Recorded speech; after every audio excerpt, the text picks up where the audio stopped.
భీమ్స్ గారు క్రేజీ అసలు. ఇంకొక బ్లాక్ బస్టర్ హిట్ లోడింగ్ అనమాట. సో ఏప్రిల్ 10th దాన్ని మనం చాలా సౌండ్, మీ సౌండ్తో డెకాయిట్ సౌండ్ మారుమోగిపోతుంది థియేటర్లో అని అర్థమైపోతుంది అనమాట. క్రేజీ అసలు.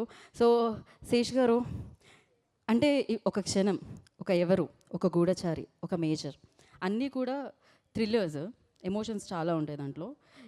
దీంట్లో రొమాన్స్ ఉండాలి, ఇది థ్రిల్లర్ అయినా కూడా ఒక ప్రేమ కథ అవ్వాలి అని మీ డిమాండ్, మిమ్మల్ని అభిమానించే వాళ్ళ డిమాండా, ఏం జరిగింది అసలు? అంటే ఐ థింక్ షనీల్ అండ్ మేము ఇద్దరం ఫస్ట్ నుంచి ఈ సినిమాని లవ్ స్టోరీ లాగానే చూసాము. కాకపోతే మనలో ఒక డిఫాల్ట్ యాక్షన్ దోలు ఒకటి ఉంటుంది కదా. సో ఆ లవ్ స్టోరీని ఒక యాక్షన్ ఫిలింలో చెప్పాము, బట్ అసలు ఫండమెంటల్గా ఇది ఒక లవ్ స్టోరీ. అండ్ నేను ఎప్పుడు చెప్పంది ఒకటి చెప్తాను,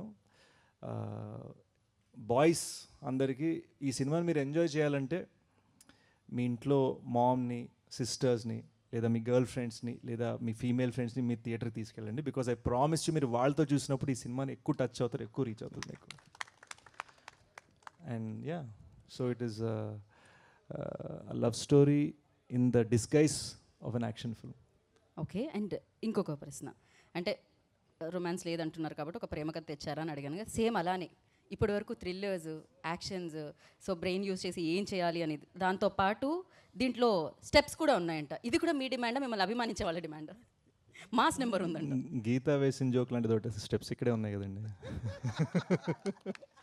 ఒక్క మాటతో నా 2 జోబుల్లో చేతులు పెట్టుకుని నేను అల్యూమినియం ఫ్యాక్టరీలో ఎటు వెళ్తున్నానో తెలియకుండా వెళ్ళిపోవాలి. లేదు అంటే అంటే యూనో నా గురించి కొన్నిసార్లు ఇప్పుడు ఈ సోషల్ మీడియాస్ ఉంటాయి కదా మనకి, మీరు అడుగుతారు వినరు. అంటే ప్రొడ్యూసర్ గారి డిమాండ్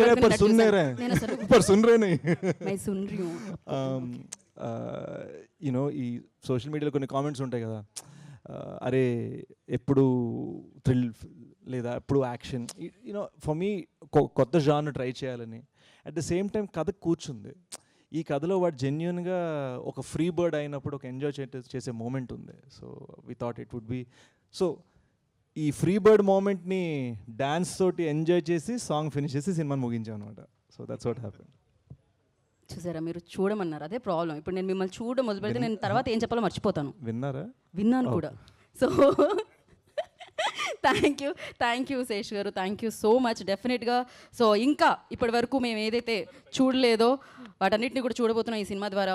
కొత్త శేష్ గారిని చూడబోతున్నాము, అండ్ లవ్ స్టోరీని చూడబోతున్నాము, దాంతోపాటు బోలెడని యాక్షన్ సీక్వెన్సెస్ చూడబోతున్నాము, అండ్ బోలెడని ఎమోషన్స్ని కూడా చూడబోతున్నాము.